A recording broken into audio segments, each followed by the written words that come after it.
Hi, everyone. We welcome to the Scott and Tim Show. It was a great name, didn't we, Scott? Yeah, right.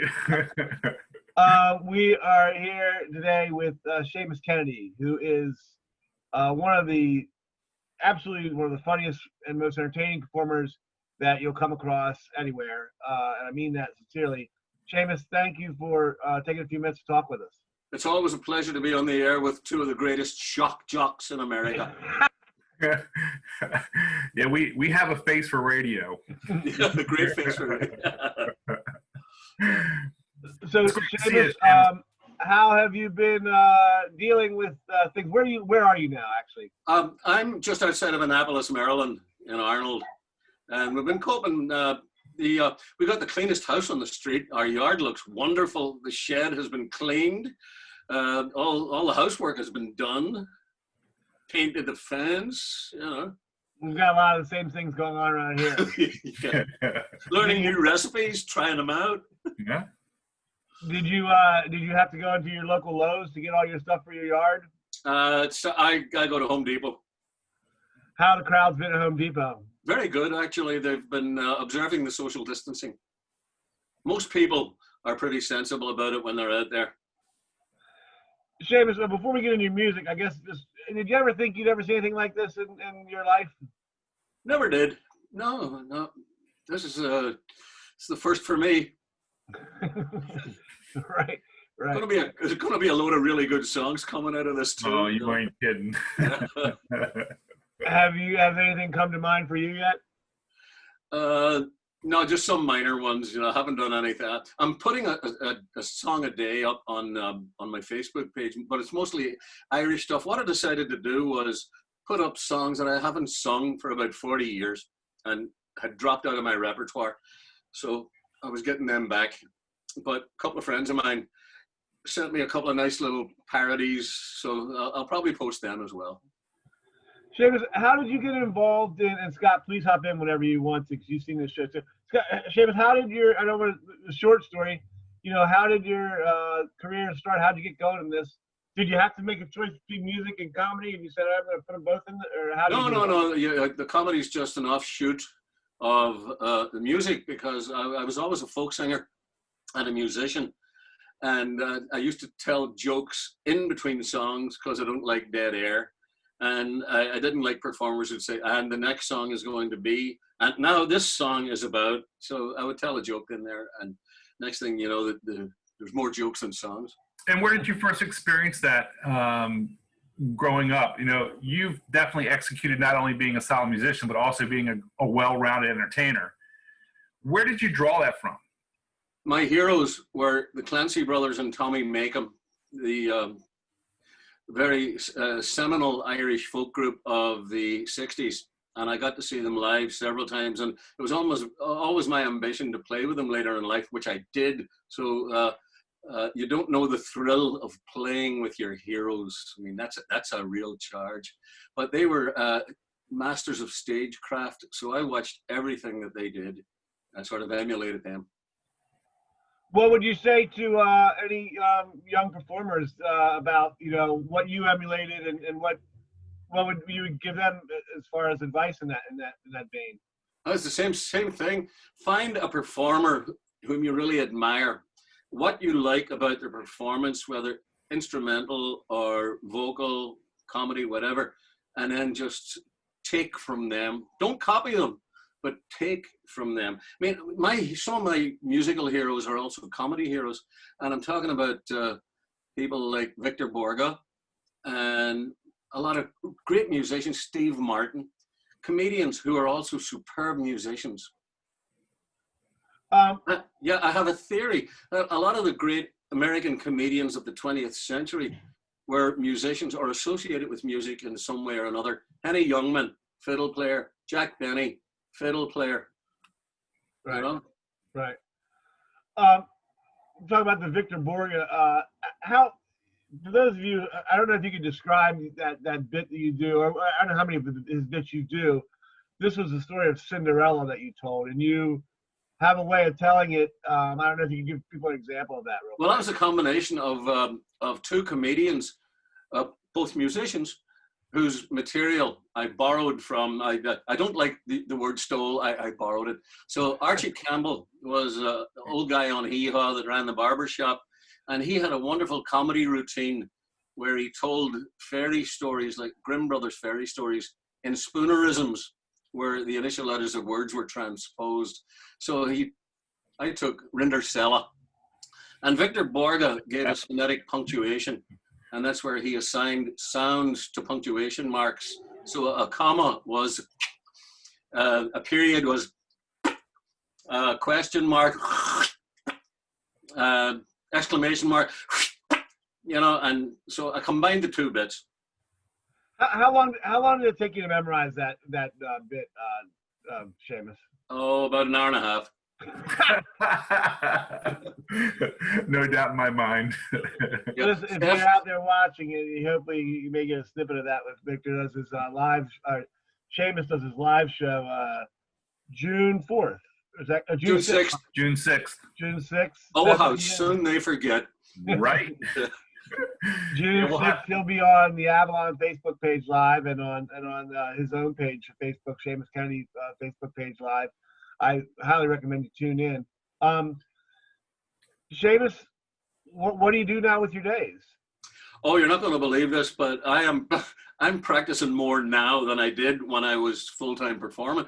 I'm dredging all these old songs up from 40 years ago and reworking them. Well, number one, my scrotum has descended, so consequently my voice is deeper than it was 40 years ago.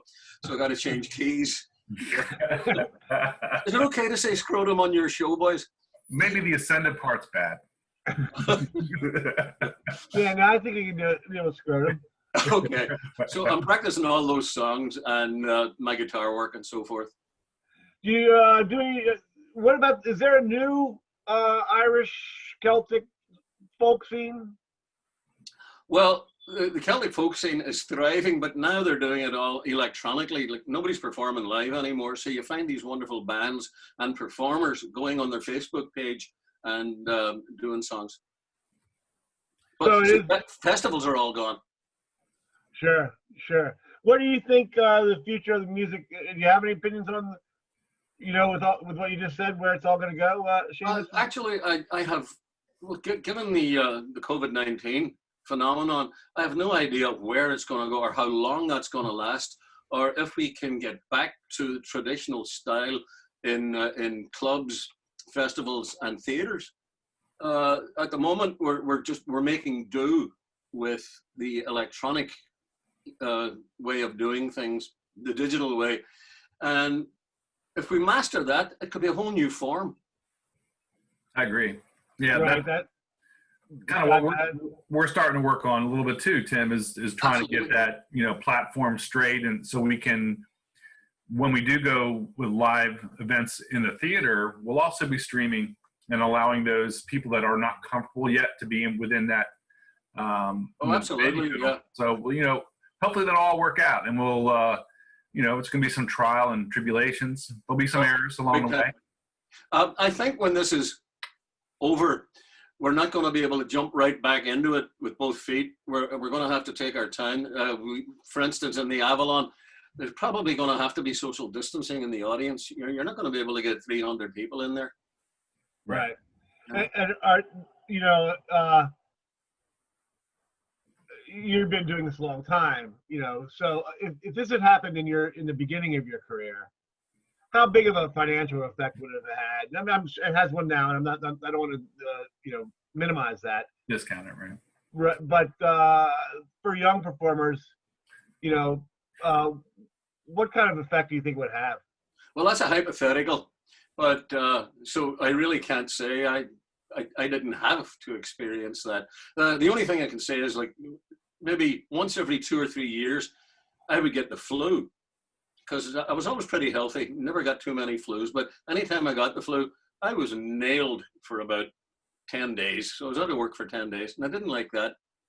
Lack of income, lack of exposure to an audience. And for performers, there's the gratification of receiving an audience's approval that we miss. Right. Seamus, how important do you think, and this is how important do you think that it is for towns, cities, countries to have places like, the Avalon, the Stoltz System Room, and the other places that music venues are extremely important, and we should not lose them. Music lifts the soul in the worst of times, and in the best of times, it helps you celebrate. So we do need music. Now, Seamus, you were born in the Belfast area. Do you still have family in that area, and have you been in contact with them? Yes, we have, via Zoom. And what's going on there now? Exactly the same as it is here. Yeah. Social distancing, everybody staying in. They're finding new ways to do things, to get together. Pubs are closed. They're doing curbside pickup from restaurants and so forth, just as we're doing here. How big of a deal is it that pubs are closed in Ireland?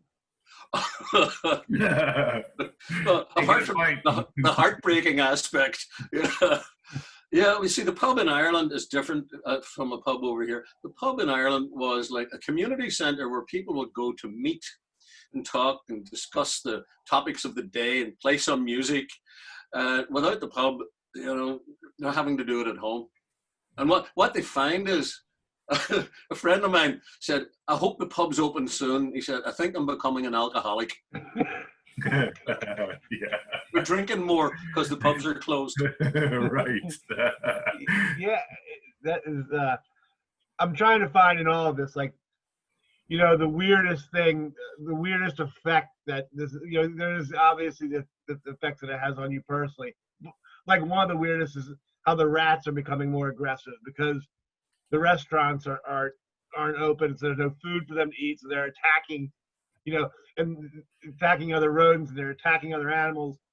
And I guess the person afraid of becoming an alcoholic in Ireland will be one of those sort of weird. Well, I think if we could train the rats to eat politicians. Well, yeah, they're probably tasty. Some of them. Yes. Seamus, real quick, we'll wrap up. Do you want to tell everybody about what they can expect on the June 6th show on the virtual Well, I want to ask you a question. On the June 6th show, will I be able to take requests? Certainly. Okay, so if people want to make a one song per customer, I'm not going to give one guy 6 songs or anything like that. But if people want to give me a few requests, possibly ahead of time on my Facebook page, I will consider doing them in the show. Seamus, thanks a lot. Scott, you're entirely welcome. Scott, do you have anything? I think we're good. Seamus covered everything. Looking forward to June 6th, and we'll get all the tech worked out for that. Make sure that some of the patrons contact you with some requests would be awesome. Right. And we'll make it all happen. Thank you so much, and enjoy what you do. Can we build the show as the new D-Day? The new what? D-Day. The new D-Day?